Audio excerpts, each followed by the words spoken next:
വളരെ സന്തോഷമാണ്. കാരണം ഇതിൽ പരം ഒരു ബഹുമതി ഇനി കിട്ടാനുണ്ടോ? കാരണം സൂര്യയുടെ അരങ്ങിൽ നിന്നുമാണ് ഈ പൊന്നാട എന്ന് പറയുന്ന വിശിഷ്ടമായ വസ്ത്രം എന്റെ ചുമലിലേക്ക് ഇങ്ങനെ ചാർത്തപ്പെട്ടത്. ഇത് ജീവിതത്തിലെ ഏറ്റവും വലിയ സമ്മാനമായി ഞാൻ കരുതുകയാണ്. അതും സൂര്യയുടെ ആദരവാണിത്. ഒരുപക്ഷെ ലോകം കാണുന്ന ഏറ്റവും മികച്ച കലാപ്രതിഭയും കലാസ്നേഹിയും കലാകാരന്മാരെയെല്ലാം കൈപിടിച്ചുയർത്തുവാനും ചേർത്ത് നിർത്തുവാനും ആഗ്രഹിക്കുന്ന ഒരു വ്യക്തിത്വമേ ഇന്ന് ഭാരതത്തിൽ ജീവിച്ചിരിപ്പുള്ളൂ എന്ന് ഞാൻ വിശ്വസിക്കുകയാണ്. അത് നമുക്കെല്ലാവർക്കും നമ്മുടെ കൺവെട്ടത്ത് ഇങ്ങനെ എപ്പോഴും സഞ്ചരിച്ചു കൊണ്ടിരിക്കുന്ന നമ്മുടെ സമകാലികനായി നമുക്കൊപ്പം നടന്നു നീങ്ങുകയും നമ്മളെല്ലാം ഇങ്ങനെ ചേർത്ത് പിടിക്കുന്ന സൂര്യ കൃഷ്ണമൂർത്തി സാർ എന്ന് പറയുന്ന ഒരാൾ മാത്രമാണ് എന്ന് ഞാൻ യാതൊരു കലർപ്പുമില്ലാതെ ഞാൻ പറയും. ഈ എന്റെ 3 സിനിമകൾ സൂര്യയുടെ ഫെസ്റ്റിൽ കളിച്ചിട്ടുണ്ട്. ഞാൻ പ്രീ ഡിഗ്രിക്ക് പഠിക്കുമ്പോഴാണ് ഞാൻ ആദ്യ സിനിമ ഡയറക്ട് ചെയ്യുന്നത്. തോമസ് മാൻ ട്രാൻസ്പോസ് റിഹേഴ്സിനെ പിശകിപ്പോയ തലകൾ എന്ന പേരിൽ ചെയ്തപ്പോൾ ആ ചിത്രത്തെയും സൂര്യ കൃഷ്ണമൂർത്തി സാർ അന്ന് സൂര്യയുടെ ഫെസ്റ്റിൽ ഉൾപ്പെടുത്തി. അത് ടാഗോർ തിയേറ്ററിലായിരുന്നു.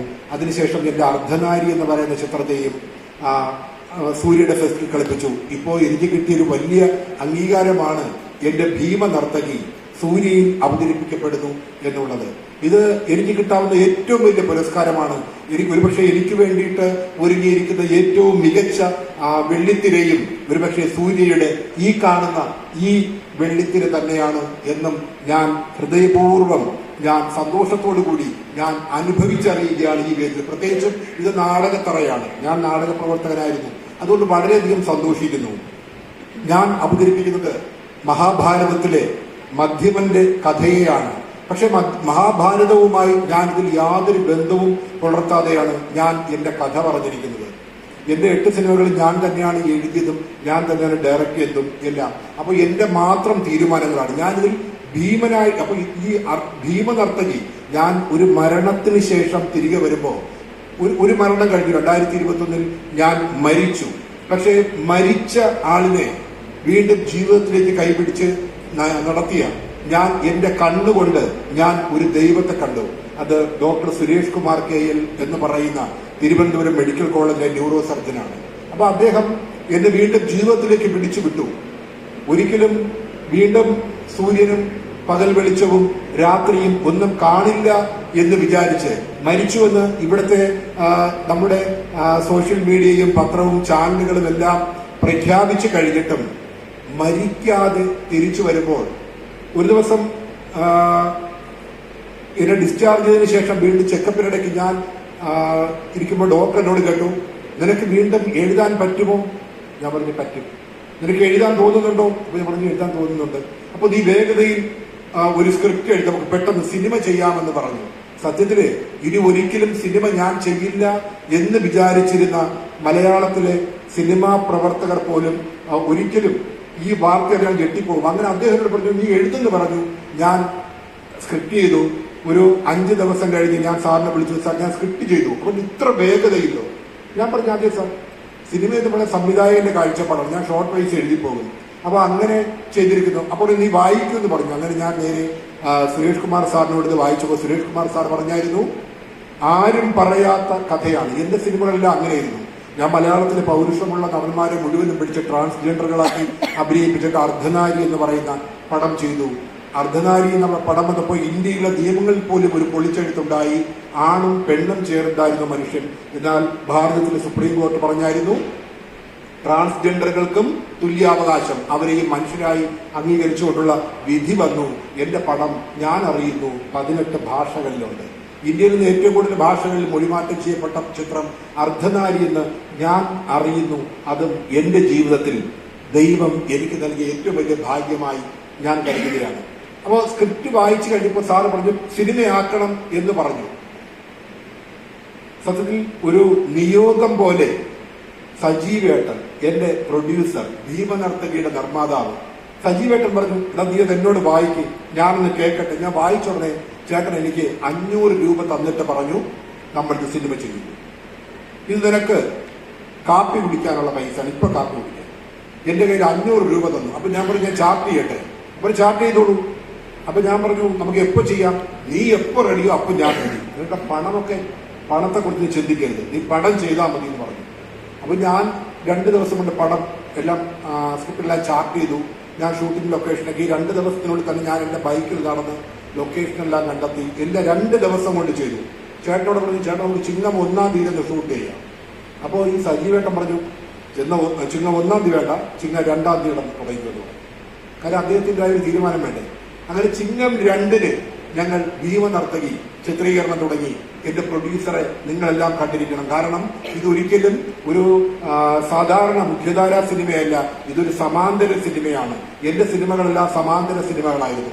അപ്പൊ ഈ സമാന്തര സിനിമ ചെയ്യുവാനുള്ള ഒരു ധൈര്യം കാണിച്ചത്, ഇക്കാലത്ത് സമാന്തര സിനിമ അങ്ങനെ ഉണ്ടാകുന്നില്ല, ആ ധൈര്യം കാണിച്ച എന്റെ പ്രൊഡ്യൂസർ സജീവേട്ടൻ പ്ലീസ്.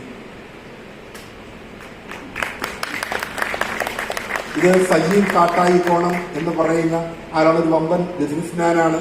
അപ്പൊ അദ്ദേഹം ഭീമനർത്തകി നിർമ്മിച്ചു. അപ്പോ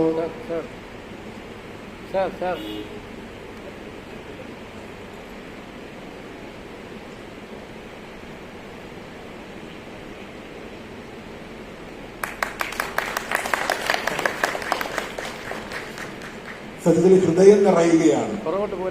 കാരണം അപ്പോ സജീവേട്ടൻ ഭീമനർത്തകി നിർമ്മിച്ചു. അതിനുശേഷം എനിക്ക് ഭീമനായിട്ട് അഭിനയിക്കാൻ ഒരു ആർട്ടിസ്റ്റ് വേണം. എന്റെ ഭീമൻ സ്ത്രീയാണ്, ഒരു സ്ത്രീയാണ് ഭീമനായിട്ട് അഭിനയിക്കുന്നത്. അപ്പൊ ഞാൻ ഭീമനായിട്ട് അഭിനയിക്കുവാനായിട്ട് ഞാൻ നോക്കും. ഞാൻ പല ഡയറക്ടേഴ്സിന്റെ അസിസ്റ്റന്റ് ആയിട്ട് വർക്ക് ചെയ്യുമ്പോൾ പല വർക്കുകളിലും വന്ന് അഭിനയിച്ചു പോയിട്ടുള്ള ഒരു കുട്ടി, ആ കുട്ടി എന്റെ മനസ്സിലിരുന്നു. അപ്പൊ ഞാൻ ചേട്ടനോട് പറഞ്ഞു, ചേട്ടാ നമുക്ക് ഞാൻ ഇന്ന ആളുടെ ഉദ്ദേശിക്കുന്നു. അപ്പൊ പറഞ്ഞു, എനിക്ക് സിനിമ അറിഞ്ഞൂടാ, നീ നിന്റെ ഇഷ്ടം പോലെ ചെയ്യണം, നിനക്കാര് വേണോ വെച്ച് അഭിനയിപ്പിക്കാം. അപ്പൊ ഫുൾ സ്വാതന്ത്ര്യം തന്നു. അപ്പോൾ ഞാൻ വളരെ കുട്ടിക്കാലത്തെ അറിയുന്ന ആ നടിയെ ഞാൻ ഭീമനായിട്ട് അഭിനയിക്കുവാനായിട്ട് ക്ഷണിച്ചു. അപ്പോൾ എന്നോട് പറഞ്ഞു, എനിക്ക് ഭീമനായിട്ട് അഭിനയിക്കാൻ പറ്റുമോ എന്ന് കേട്ടപ്പോൾ ഞാൻ പറഞ്ഞു, ഞാൻ അഭിനയിച്ച് കാണിക്കും. ഞാൻ അഭിനയിക്കുന്ന സാധനങ്ങൾ എനിക്ക് അതേപടി തിരിച്ച് പ്രതിഫലിപ്പിച്ചു തരിക, അത്ര മാത്രമേ ഉള്ളൂ എന്ന് പറഞ്ഞു. അപ്പോൾ അത് സ്വീകരിച്ച് വന്ന് ഭീമനായി പകർന്നാട്ടം നടത്തിയത് ശാലു മേനോനാണ്. ശാലുവിനെ എല്ലാവർക്കും അറിയാം. ശാലു മിന്നുന്ന നർത്തകിയാണ്. എന്റെ കഥാപാത്രം ഒരു കഥകളി നടിയാണ്. കല്യാണ സൗഗന്ധ്യത്തിൽ ദുര്യോധനവധത്തിൽ ഭീമനായി വേഷം കെട്ടുന്ന നടി പരകായ പ്രവേശത്തിനിടയിൽ അവർ അറിയാതെ അവരുടെ സത്വം മറന്ന് അവർ ഭീമനിലേക്ക് പോകുന്നതും ഒപ്പം അവിടുത്തെ ഗുരുവിന്റെ ചെറുമകളിൽ ദ്രൗപതിയെ കണ്ടെത്തുന്നതും അവരൊരു സൈക്യാട്രിസ്റ്റാണ്. പക്ഷേ ചിത്രത്തിന്റെ അവസാനം കഥാന്ത്യത്തിലേക്ക്, പരിസമാപ്തിയിലേക്ക്, നിർവഹണ സന്ധിയിലേക്ക് കടക്കുന്ന സമയത്ത് ആ നടി, ഡോക്ടറായിരിക്കുന്ന നടി, അവരുടെ സത്വം മറന്ന് അവർ ദ്രൗപതിയാണെന്ന് സ്വയം പ്രഖ്യാപിക്കുകയാണ്. അപ്പോ വളരെ വ്യത്യസ്തമായ രീതിയിലാണ് ഞാൻ ഈ ചിത്രം അവതരിപ്പിച്ചിരിക്കുന്നത്. അപ്പോ എന്റെ ഭീമന് ഒരു ക്ലാപ്പ് കൊടുക്കണം. പടം കണ്ടു കഴിയുമ്പോ, ഈ ചിത്രം കണ്ടു കഴിയുമ്പോ നിശ്ചയമായിട്ടും എല്ലാവരും ഒരേ സ്വരത്തോടെ പറയും, ഒരുപക്ഷെ ഇന്ത്യയിൽ അല്ലെങ്കിൽ ലോകത്ത് ഭീമനായി പകർന്നാട്ടം നടത്തുവാൻ ഈ നടിക്ക് തുല്യയായി ഒരു നടിയില്ല എന്ന് പറയും എന്ന് ഞാൻ വിശ്വസിക്കുകയാണ്. പലപ്പോഴും പടം റിലീസ് ചെയ്ത് കളിച്ചുകൊണ്ടിരുന്നപ്പോഴും മറ്റ് പല ഫെസ്റ്റിനെ പങ്കെടുക്കാനായിട്ട് പടം കൊടുത്തപ്പോഴും പറഞ്ഞായിരുന്നു, അയ്യോ ഈ കുട്ടി, ഈ ശാലു മേനോൻ ഇത്രയ്ക്ക് മികച്ച നടിയാണോ എന്ന് കേട്ടു. ഇപ്പോൾ നമ്മളിരിക്കുന്ന മുഖത്തെ ഭാവങ്ങളൊക്കെ മാറും. നമ്മളിലുള്ള ഭാവപ്രകടനങ്ങളിൽ, നവരസങ്ങളിൽ നിന്നും നമ്മൾ അറിയാതെ നമ്മൾ പടം വിട്ടിറങ്ങുമ്പോൾ ഈ നടിയെ നോക്കുമ്പോൾ നിശ്ചയമായിട്ടും നമ്മുടെ കണ്ണുകളിൽ വിരിയുന്നത് അത്ഭുതം തന്നെയായിരിക്കും. അതിൽ യാതൊരു സംശയവുമില്ല. നമുക്ക് ഭീമനർത്തകി കാണാം. ഒരിക്കൽ കൂടി ഞാൻ എന്റെ മനസ്സും എന്റെ ശരീരവും എന്റെ ഹൃദയവുമെല്ലാം സൂര്യ കൃഷ്ണമൂർത്തി എന്ന് പറയുന്ന ലോകത്തെ ഏറ്റവും വലിയ കലാകാരന്റെ പാദങ്ങളിലേക്ക് വയ്ക്കുകയാണ്. സർ, ഈ നിമിഷവും ഈ സന്ധ്യയും ഈ തിരശീലയും ഒരിക്കലും മറക്കില്ല. ഇനി ഒരു ജന്മമുണ്ടെങ്കിലും അന്നും ഒരു കാര്യമേ ഓർമ്മ കാണൂ, അത് സൂര്യയുടെ അരങ്ങും സൂര്യയുടെ തിരശീലയുമായിരിക്കും. എല്ലാ കലാകാരന്മാരെയും ചേർത്തുന്ന സാർ കലയും സാങ്കേതികതയും ഒത്തുചേർന്ന സിനിമയെയും ഇങ്ങനെ പ്രോത്സാഹിപ്പിക്കുന്നു. എനിക്കൊന്ന് തിരുവനന്തപുരത്ത് എല്ലാത്തിനും ചേർന്ന ഒരു വേദിയേ ഉള്ളൂ, ഒരു അരങ്ങേ ഉള്ളൂ. ആ അരങ്ങ് സൂര്യയുടെ ഗണേശം തിയേറ്റർ തന്നെയാണ് എന്നും പറയുവാൻ ഞാൻ ആഗ്രഹിക്കുകയാണ്. നമുക്ക് ഭീമനർത്തകിയിലൂടെ നമുക്ക് സഞ്ചരിക്കാം. ഭീമനെ നമുക്ക് തിരശീലയിൽ അനുഭവിച്ചറിയാം. ഒപ്പം ഞങ്ങളുടെ സമാന്തര സിനിമയുടെ ചിന്തകളെക്കുറിച്ചും നമുക്ക് കാണാം. കണ്ടിട്ട് എല്ലാവരും ചിത്രം കണ്ടിട്ട് തോന്നിയ അഭിപ്രായം ഒന്ന് പറയണം. അറിയുക, സിനിമ കണ്ണിന്റെ കലയാണ്. കണ്ണെന്നാൽ യന്ത്രക്കണ്ണെന്നാൽ ക്യാമറ ഉപയോഗിച്ച്, സാങ്കേതികത ഉപയോഗിച്ച് ഞങ്ങൾ മഹാഭാരത കഥയിലെ ഭീമനെ പ്രേക്ഷകന്റെ മുന്നിലേക്ക് തിരശീലയിലൂടെ തുറന്നു വിടുകയാണ്. ഭീമൻ പ്രേക്ഷകരുടെ മനസ്സുമായി സംവദിക്കും, സംശയമില്ല. കാണാം.